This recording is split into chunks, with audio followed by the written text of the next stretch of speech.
Welcome to the channel, everyone. My name is Excoundrel. Can't even say my own name right. And I do TFT content. I did do a bit of Wild Rift. In fact, I've pretty much done every game under the sun, it feels like, on this channel. But I'm back to TFT. Haven't really played massively since Set 3. So Set 8 has really kind of reignited my passion for this game. And I'm really a big fan of doing like educational TFT content to help kind of like, especially the average player, get better at the game. Before I get into this though, thanks to G2A for sponsoring the channel. There is a reference link in the description below. And secondly, if you have enjoyed the content, please feel free to subscribe. If not, if you don't want to subscribe, that's fine. But leaving me a comment of kind of what you thought of the video is really helpful. I love reading them, and in general, it just makes me quite happy. This was a bit of a, an interesting opening carousel. It was one of the multiple single item carousels. So, we had a lot of tiers, we had a lot of belts, etc. I went for a tier because it's quite adaptable. Obviously, if you have the choice, you should always try and go for recurve bow because it is the most adaptable component in the game right now and works with a lot of the best comps. But tier is also pretty good. You can play brawlers with Soraka, you can play Talia, you can play Yumi, you can play Kai'Sa if you want to go for static Shiv. So tier is still very adaptable. I've got some really god tier components from these very early rounds. I've got a lot of choices that I can make. I could slam a static Shiv and go down a Kai'Sa route, but obviously, given what you can see on my board right now, I've picked up 3 brawlers. I've got a Ginsu's Rage Blade. So, as you can see, I'm hovering over Ginsu's Rage Blade right there.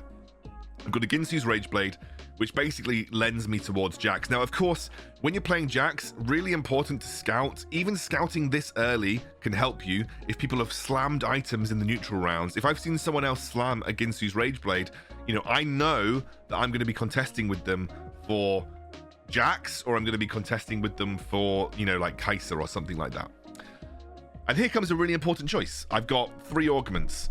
Obviously, I can re-roll. Cybernetic Implants is good. I'm going to have items on Jax. I'm definitely going to have items on some of my brawlers that will help me win streak. But Jax is, at its heart, a re-roll composition. And so therefore, I have a look at everyone else's augments. I see, did anyone else get Brawler Heart? That's what I'm looking for right now. I'm looking for everyone else's augments and saying, did anyone else get Brawler Heart? Because if they did, and they got some kind of brawler augment here, I know that I'm going to get contested because there's only one good brawler comp, and that's the Jax comp. And I decided at the end to go for Golden Ticket because it's going to give me that option to get a lot of 3 stars in my brawler comp. I'm going to have relatively low economy this game because I'm going to be rolling a lot, but I'm going to have the option for a lot of potential 3 stars. So I'm going to have a strong brawler front line, and I'm almost certainly going to be able to hit 3-star Jax unless I'm incredibly unlucky. So you can see here I slammed the Senna with the Rage Blade. Senna actually has been shown to have one of the highest damage output stats in Stage 2, but also one of the highest win rate stats of any unit. Unfortunately, I went against the guy with I think it's like the Cursed Crown, where you can pay health for experience, and he just went straight level 6. So obviously I'm not going to win level 4 versus level 6, and even I would have had to have had some crazy 2 stars to ensure that. But we're on a good start. We've just picked up a Riven as well. We've got a free reroll. We've got a few free rerolls in this scenario too. And you can see a lot of good stuff popping up in my shops right now. I decided to ditch the Senna. The reason being is A, I'm going to get 4 brawlers, but B, I actually wouldn't be too upset if I lost streak. If I went for a lose streak in this particular scenario. The reason being is ultimately I want to hit level 7. You need to hit level 7 to make this comp work. Hitting level 7 gives you access to 6 brawlers plus Soraka. It also gives you the best odds of finding Rivens and Jaxes, which are going to be your primary carries in this composition. So ideally I'm looking for that when playing. I'm hoping that I can do some kind of loss streak here. As you can see, it is a little bit clutch. I was almost getting taken out. Almost going to win this one here, but I'm taking some good losses. When you're doing loss streaks, you just need to think, what's the absolute maximum power I can put on the board that's going to guarantee me a loss, but maybe kill 1 or 2 units? And that's essentially what I've got here. Brawlers by themselves with no damage output, actually not that good. They need some kind of power behind them to actually have a significant effect. But you put them on the board, they're hard to kill. They're probably going to kill 1 or 2 units here or there. They're probably going to take out something here or there. Now, I sold the Renekton just simply because it's not going to be something that I'm aiming to 3-star. Renekton's odds go down quite a lot when you get towards like level 6 and level 7. So, you know, I'm not going to be doing much re-rolling unless I get it for free before that point. And I'm very unlikely to get a 3-star Renekton, at least, you know, quickly. If I did, it would be very, very, very lucky on my part. And also this gives me good carousel priority. You know, what I'm looking for in the next carousel is I've already got the Rage Blade. So ultimately, there's some items that you probably want to get for Jax are Rage Blade, you probably want Bloodthirster, and you're probably looking for either like Quicksilver or Rapid Fire Cannon. Now, the way that I think about it is, in general, I actually quite like Rapid Fire Cannon, mostly because into ranged comps or comps that have a lot of movement, and we do have quite a few recon comps in the meta right now. We've got a lot of ranged kind of like Sona comps, we've got a lot of ranged Talia comps and Yumi comps. I think Rage Blade in general is a bit better. Secondly, QSS is decent, but there isn't a huge amount of CC unless you're going into something like a Sejuani. And I often find that QSS is really only super relevant versus things like Sejuani and Vel'Koz. So, you know, I think make an informed decision. I think if in doubt, Rapid Fire is better, but I would say that Rapid Fire is a little harder to achieve in most lobbies, because to get Ginsu's and Rapid Fire, you're going to need 3 bows, and bows generally are one of the most contested components in the game right now. So what I'm doing here is I'm just going to pop towards level 5. This is called like tempo level 5. This is a very standard place to go to level 5 for most compositions. I'm not that concerned about kind of like staying 4 in this scenario, because ideally I want to preserve HP. So I don't think I've got a particularly strong board. I'm just doing this because I want to keep up with tempo in the game. I want to preserve as much HP as possible. And I want to ensure that I can get to level 6 with relative ease. If I win and mess up my eco, I win and mess up my eco. I've already got a pretty strong brawler frontline, so it's not like I'm like digging at this point in time to get kind of like the most important units of my comp. I've already started to pick up some of the most important units of my comp. You can see Vel'Koz. Vel'Koz is, by the way, like Rammus and Vel'Koz, if you pick them up in stage 2, very, very strong units. I mean, Vel'Koz here is going to instantly delete my Senna. And that's good, because that's obviously putting me in a situation where I'm very unlikely to win. You know, even though these guys are healthy, you know, they're going into pretty much a Warmog's Vel'Koz. Going to be hard to burn through him. And then there's like an Infinity Edge Senna firing on the backline. This is great. I took out a bunch of units. I'm still on a loss streak. And now I'm kind of hoping that just one extra loss. And what you're going to see me do here is I kind of want to guarantee the loss at this point. And what I'm going to do is I'm going to take the Senna off. I'm going to literally take the Senna and probably, I think I sell the Senna. Yeah, I do. And then I'm going to just pop in the Vi, because I don't want a Rage Blade Senna to win the final round. I'm happy to take a guaranteed loss in this scenario. And this guy's gone to level 7 by 2-6, by the way. Super risky way to play, but you know, he's not going to lose anytime soon with a Janna, so he's pretty comfortable.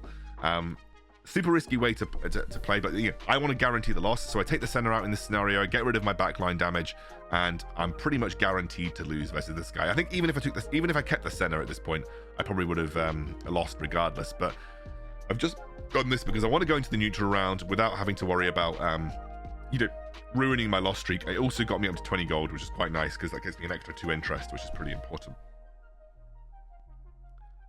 And you can see I've got a lot of pairs on the bench too. I just need to hit a couple of units, and I've suddenly got a really, really strong composition to work with. So here I've got a free reroll, and I hit a Lee Sin 2, which is really nice. So Lee Sin 2 now gives me another strong frontliner. You know, if I can hit Jax or any other brawler, maybe, you know, even if I get like an early Sejuani. I'm looking at this guy who's picked up a Jax, by the way, because I'm just thinking, why has he got a Jax? But, you know, if I can hit Jax or Sejuani or any other brawler, you know, we're suddenly getting a lot of 2-stars on the board, which is really nice. Obviously, there's no one that I can slam my items on until I get the Jax. Riven is my target where I'll put defensive items usually, and Jax will be obviously my offensive item carry. Got another bow, so that's rapid fire cannon, as you can see. So I'm pretty much 100% set for a Jax comp at this point in time. There's no way that I'm pivoting. I've got all the units that I need. I've got obviously the strong reroll setup in this scenario. There's a belt for the Riven, so that's going to obviously build into something like Warmogs, or it can even build into Redemption if I don't find anything else useful. And I get myself over 30 gold at the end of the round too. And there we go, pick up some of the most crucial units to my composition. And this, by the way, is why if you're ever offered golden ticket in a reroll comp, you take it every single day of the week. it's just too good. So you see, I'm actually gonna level up here, and I'm gonna start with slam the Jax. If I can find 3-star Jax, you know, sorry, 2-star Jax, I probably won't lose a game. Like I won't lose a round in 3-1. It should be very difficult for me to lose a round in 3-1. So there is a good argument that if I get a free reroll and I keep getting them, I should just look to try and 2-star Jax. Because if I can 2-star Jax at this stage of the game with these items, I ain't losing. So it's going to be very difficult for me to kind of drop HP during stage 3 if I end up with you know, a 2-star Jax with these items. One other thing that I'd mention is we're coming up to the 3-2 augment, and my only active trait is Brawler, which means I'm guaranteed or very likely to pick up a Brawler augment if we do get the choice of a hero augment on 3-2.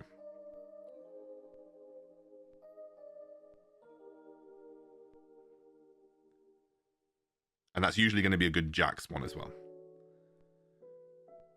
So we get another... This is a really interesting choice, by the way. Obviously, high-end shopping would allow me to stay at level 6. But I don't really need high-end shopping, simply because I've already picked up a lot of the units that I actually need right now, and I'm going to go to level 7 anyway. And level 7 is where I want to do my rolling to get my comp online. So there isn't really much point in me having high-end shopping active. Because it's actually going to just mess up my odds when I get to level 7. However, Electro Charge with Brawlers is super good. You have a natural, like a significantly high HP pool with all of your Brawlers, and that means you're just going to proc Electro Charge all the time. So it's a very, very, very good augment, I think, with Brawlers, because you're just going to get a huge value out of the augment. I've got 2 Sorakas. I naturaled into 2 Sorakas, which is super good. Again, my eco isn't great, but we have golden tickets, so it doesn't really matter because we're getting free rerolls. So it doesn't really matter about my my eco at this stage in time. And again, like even with the 1-star Jax, you're seeing just, especially with rapid fire cannon, like he's just able to wail on the enemy whilst whilst your Brawlers take the majority of the heat, which is really nice. And we're in like a good spot to just basically build our win streak all the way through stage 3-2. There's a Riven. We have a free refresh as well, which you'll see. And we're going to keep going. And there's the Jax too. So at this point, I literally do not need to do anything else other than just chill. I've got the free rerolls, so you might as well take the free rerolls. And I'm getting loads and loads and loads of free rerolls, by the way, as you can see. I'm going to sell the Renekton. The reason I sell the Renekton is because we have a Jax in the shop as well. This is definitely worth locking. Did I sell? I sold the Riven for the Jax. Fair enough, whatever. Sold the Riven for the Jax. I sold the Renekton. A little bit awkward to sell the Renekton. I actually would say that's probably a mistake. I could have locked if I really wanted to. But yeah, I think Renekton is one of those units that if you do get a Brawler emblem, you do need him to activate the 8 Brawler, which is obviously the chase trait for this particular composition. So you do need Renektons to kind of activate the 8 Brawler comp. And actually, when you get to level 7 and level 8, you need to be level 8 to have 8 Brawlers in. It's actually more difficult to find 1 costs, especially the 1 costs that you're looking for, than you'd think. So it's always good to have like a backup Renekton just chilling on the board. I know that gets a little hard if you're playing a reroll comp and you're just stacking a load of different units to try and hit 3 stars, but it is worth kind of keeping that in mind. Just to have that Renekton in your back pocket when you're playing this composition. So this stage, there's 2 options for me. I could start to work towards some Soraka items because I've got a good base for the Jax, or I could kind of pick up the Negatron Cloak and go for at least the start of a Bloodthirster. Obviously, Bloodthirster is another really good item. Most people would consider it core on Jax. And Bloodthirster obviously just gives Jax the sustain that he needs, especially throughout the longer fights. But just because I don't have the BF sword and I already had a tier in hand, I wanted to ensure that I was going to get value out of this tier, which meant getting a blue buff on the Soraka. I kind of really do want my Soraka to have blue buff, so I was very happy to kind of say, okay, we're just going to go for blue buff with this Soraka. We're going to take the guaranteed good item for the Soraka and then hope that we kind of, especially over the next 2 neutral rounds, find something for the Jax that will be relevant and feel good for this composition. So I'm not sure what this guy's running. It looks like he's running like a heart composition. You can see he's got like the Sona, the Ezreal, the Lulu here. So it looks like he's running some kind of heart composition. This is a comp that you might see on the ladder a little bit. It's kind of been growing in popularity. It's a heart blue buff Sona comp. So you just stack you have the blue buff on the Sona, and you just start to build a load of AP by having Sona spam her abilities. Also running underground, of course, which is obviously something that if you stack up towards 2 or 3 underground builds, it's really strong. At this point, I'm only taking 3 rerolls. I want to build my economy over the neutral round and the next round to go to level 7 because I have the Soraka. So I want to put the Soraka in. So I need to go to level 7. So I want to kind of wait over the neutral round to get to level 7. It's not a lot of gold to get there, but I just want to have that gold in my back pocket to ensure that we can get 7 for the sort of stage 4. I'm not strong enough to kind of get through stage 4 without Soraka. One of the kind of things that people massively underestimate about this comp is they expect Jax to be the one and only carry, when actually that's not the case at all. Jax is obviously a strong part of this composition, but Soraka deals a significant amount of damage, especially if she's left unattended for the majority of the fight. She just sits there throwing stars down, and very, the enemy team can do very little to stop her if they can't get through that brawler front line. So it's just a bit of a misconception that Jax is your only damage carry. If you've got a good Soraka setup, you will be much more successful with this composition than you would be trying to play it without Soraka having like decent-ish items. And therefore blue buff feels like a really strong item to have just for Soraka to ensure that you're getting off to a good start with her. Again, just going to wait until this round is over. And then at 4-1, what we do, as most people do at 4-1, we go level 7, we roll it down to 0, see what we find, and build back up over the course of stage 4. I've got a good win streak, so I'm going to get good gold in this neutral round. I've got good HP. Everyone else is pretty low, so I'm in a really strong position. I've got strong augments. Obviously got 1 econ and 1 combat augment. I've got a load of gold. I picked up an absolute bunch of gold. Not great items, unfortunately, from the neutral round. Obviously nothing particularly good for Jax. But I got a load of good items, and what I'm going to do is, again, like I said, go to 7. I'm going to just have a look at my admins. You can see, I've got a couple of choices here. I think everyone gains 25 mana is pretty nice, especially for Sejuani. It's going to guarantee, or at least give her a higher likelihood of casting. And I've got at least a Sunfire Cape, which is going to give me some anti-heal. So I'm just going to shove that on the Riven because it's going to give me at least some anti-heal. I personally would have rolled here for some more units, but maybe I'm just waiting for the free rerolls at this point in time, which I think is another fair way to play from this scenario.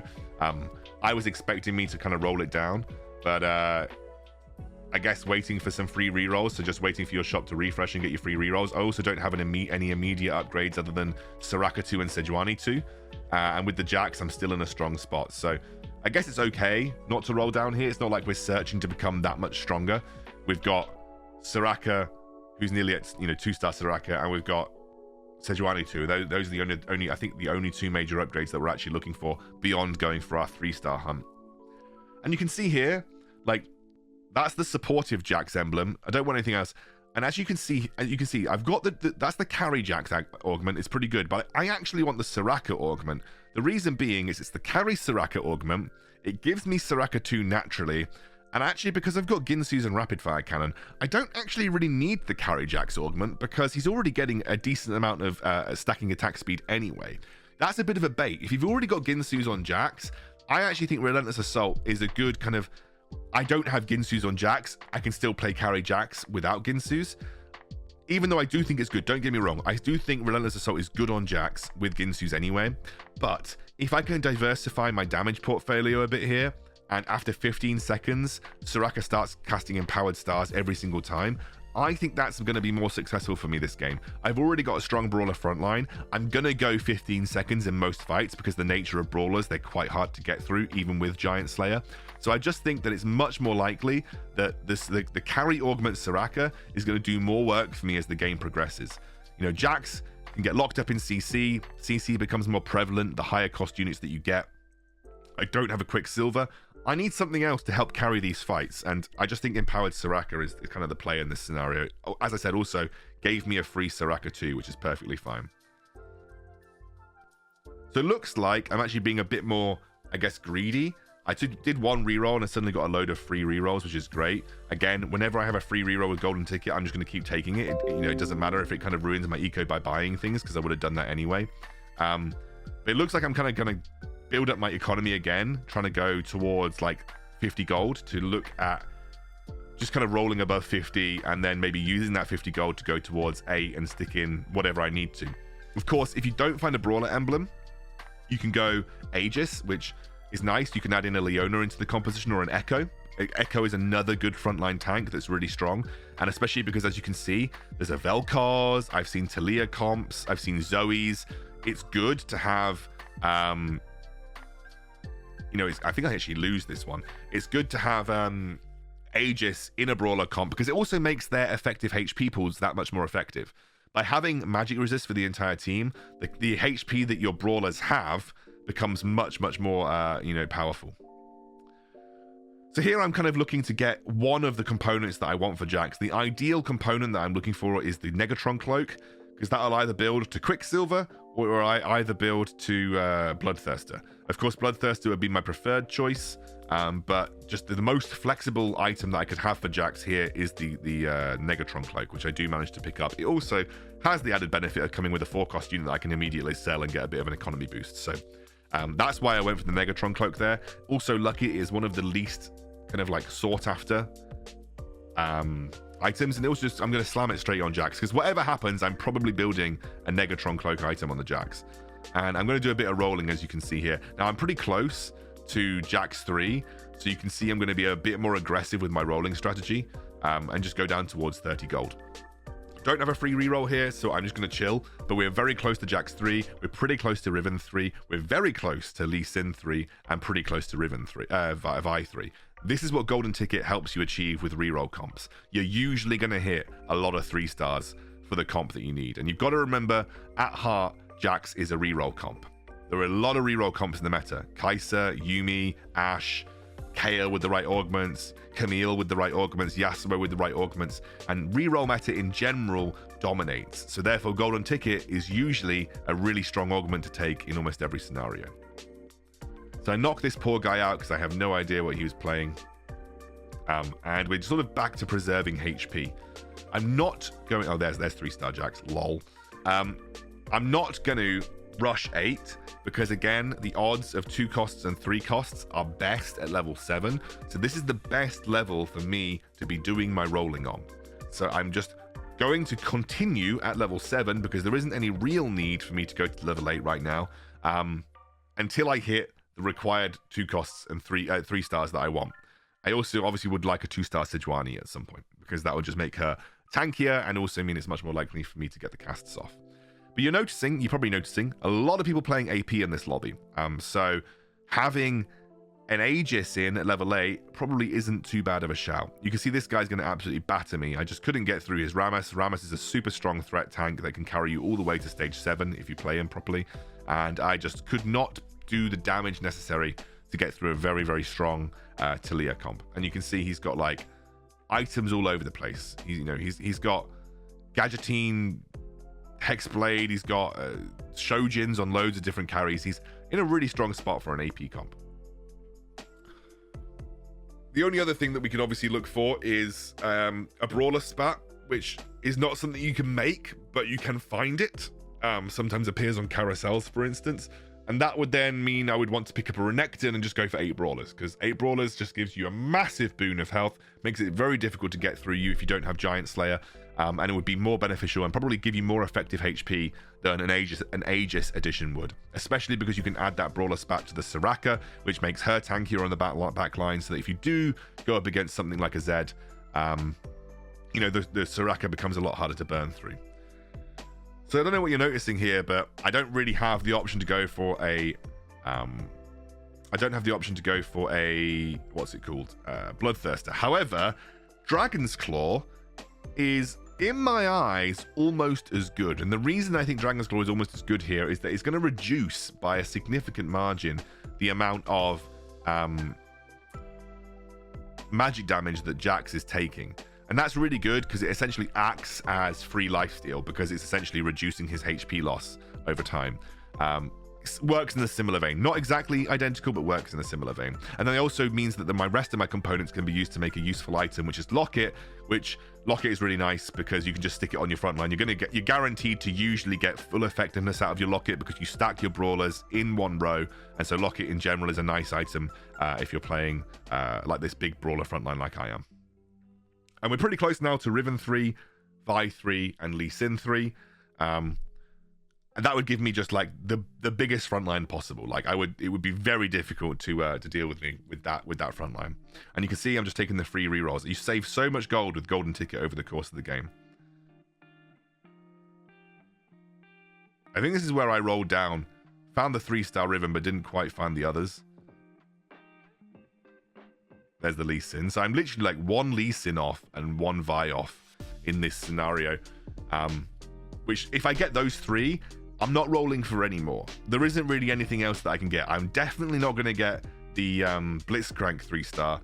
And I'm probably not going to hit Soraka or Sejuani 3-stars. So I'm basically just going to say, K, I am going to sit on those 3 stars. That's more than I would, hope to get in pretty much any other game that I've played.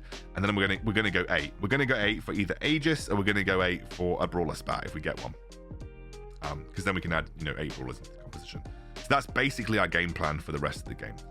As you can see, like Soraka is now casting Empowered Stars, which is just hitting everyone all the time. And that's just really nice. It just means that I'm getting huge amounts of damage off from the Soraka. My next point of call is to find damage items for the Soraka. So of course I can roll here, but I'm essentially kind of saying to myself, no, do you know what? I just went for it. Apparently I just went for it. Do I get it? Do I get the Vi with the free rerolls? Oh, I do. I'm just the luckiest player on earth, apparently. So that's it. That's my comp until I go to level 8. It ain't getting much better than this. So, yeah. It's Vi, 3-star, Lee Sin 3-star, Riven 3-star, Jax 3-star. And again, it's partly due to the fact that I have got Golden Ticket. This Golden Ticket is just obscenely strong. And you'll notice that the Taliyah comp does not burst through me nearly as quickly this time round because we have enough 3-stars on our board to soak the damage. We also have the Locket, which is really nice. And then my Jax, once he's able to get through the front line from the Taliyah, just jumps onto the back line and does the job. Don't know if I knock him out here. Nope. I think I put him down to 1 HP. And now we're looking for a Soraka item. Now, there are a few things that I'd like. Thief's Gloves would be pretty nice. I've got a 3-star Vi and a 3-star Lee Sin, where Thief's Gloves would be good. Of course, as you might be able to see, there is a Brawler emblem. And I'm, of course, going to take that, because that now gives me a clear level 8 strategy, which is, hopefully, find a Renekton, go level 8, and you can see I'm just going to use the free rolls to see if I can find him, and then get 8 Brawlers on the pitch. And that gives Soraka a huge amount of HP extra, which I know there is a Zed player in this lobby. So, as you can see, this guy's got Zed. Also means that Soraka's not going to get immediately blown up by Taliyah. Also means Soraka probably won't get immediately blown up by a Mordekaiser either. Little tip, by the way, when you're positioning, I actually don't look at other people's boards most of the time. Because if you're like me and your APM just isn't good enough, I just position randomly. I switch sides randomly without looking. I do it at the last second because once people have scouted me and haven't come back, they're very unlikely to get it right. So once they've scouted me, they're going to position for what they've seen, unless they're going to try and predict that I'm just going to randomly move over. And I just move randomly between left and right. And I just switch between left and right. I take a 50-50 gamble every single time because I actually find that's more effective for me overall. And you can see we're in top 3 now. Not out of the woods because there is this guy who's playing like the very strong Zed composition. And he's got the 2-star Mordekaiser as well with good items. So we're not out of the woods. We're definitely not 100% victory here. Could lose. If Soraka gets taken out early by the Zed, it's obviously not a good look. And Zed could very easily kind of ruin my day. And what I've done here is I think they've scouted me. I just immediately move back over to the other side. You see he's actually done it. And then I do it again at the very last minute. But he predicted it. So, he didn't look at me.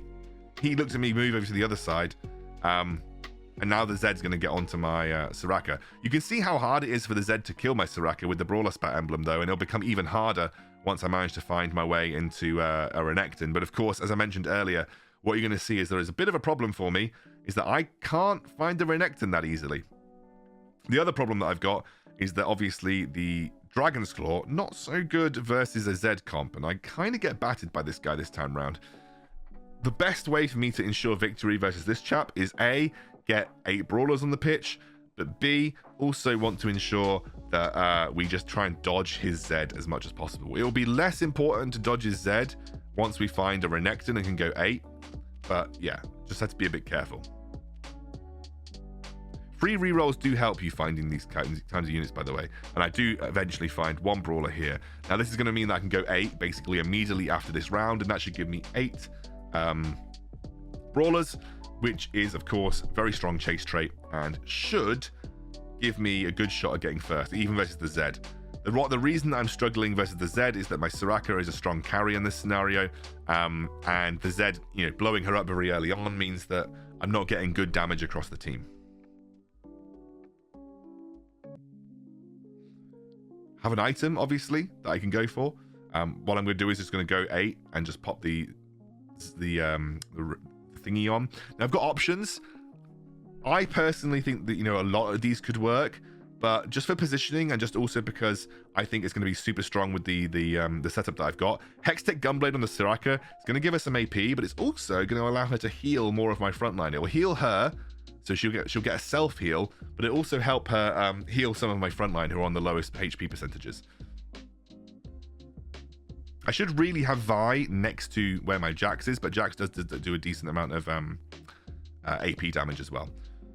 So you're going to see here, like, my Soraka's healing a lot with this Hextech Gunblade, which is really nice. And we're just going to be able to knock out the guy who got the Cursed Crown.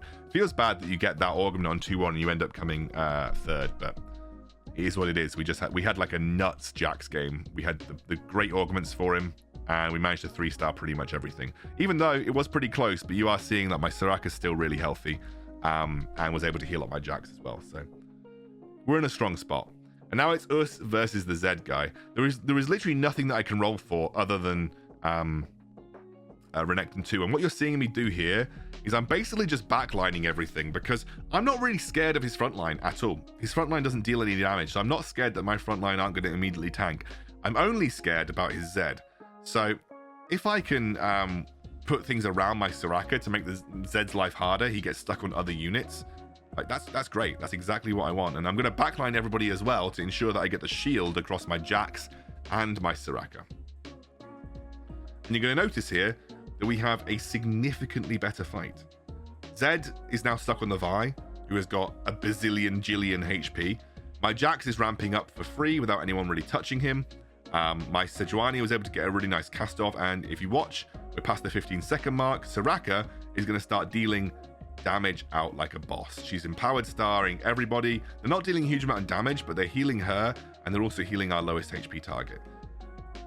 So we're positioning really well into the Z, and it's not something that you see often because assassins obviously don't exist in this meta, so it's not something that you see too often, backline positioning. But versus a Z, especially if you're not worried about going into anybody else, when you are absolutely certain that you're playing into a Z, this is actually a pretty strong way to play into him. Because it just means he gets stuck on units that he doesn't want to get stuck on, and Soraka becomes a little bit more insulated. Even if Zed did get on the Soraka, it's likely that Jax would be so close to the Soraka that he will turn around, and it won't be a problem. And you can see I'm going to do like a last-minute positioning. He came over and looked over, saw me moving, and I just then moved everyone back into the corner. He doesn't know where I'm going, which corner, so he's just put Zed in the middle, which is fine. But again, Zed's just stuck on the targets that he doesn't want to be stuck on. Now, he does actually manage to dive to the back, which then puts him onto my Soraka. But he's also in range of the Sejuani ultimate. My Jax turns around. And even though he is kind of wailing on my Soraka, look how much healing my Soraka's getting versus the Zed. The Zed actually can't kill my Soraka because she's so tanky, and he's getting Sejuani ulted all the time. I thought it was GG, so I was about to ready to type GG, but we have one more round left. But I don't think it's very easy for this Zed player to beat me in this scenario. In terms of items, I end up just going for the Chalice because I already have a locket. I am already stacking everyone up in a line. I get why he went for Giant Slayer, by the way. It's the obvious item choice versus Brawlers. But I'm just like, do you know what? Let's just Chalice the Jax and Chalice anyone else in the back line. Makes Riven slightly bigger, slightly stronger, makes Jax slightly stronger. I have absolutely nothing. I have literally got nothing to roll for. So the only thing that I'm even looking to do, obviously the game's not going to last that long, the only thing I would even be remotely looking to do is go towards level 9 and then add in like, I don't know, like an Aegis or something like that. So I move everyone over to this corner. There isn't really any point in doing this. I don't think it matters which corner I go into at all. You can see here, like the Zed just gets stuck on the Renekton. Does immediately get onto the Soraka once more, but you will see that it's, again, still very difficult for the Zed to kill my Soraka. He does do it eventually, but my Jax is ramped up so heavily that, you know, it shouldn't be a problem for him to kind of take down the Zed in this scenario.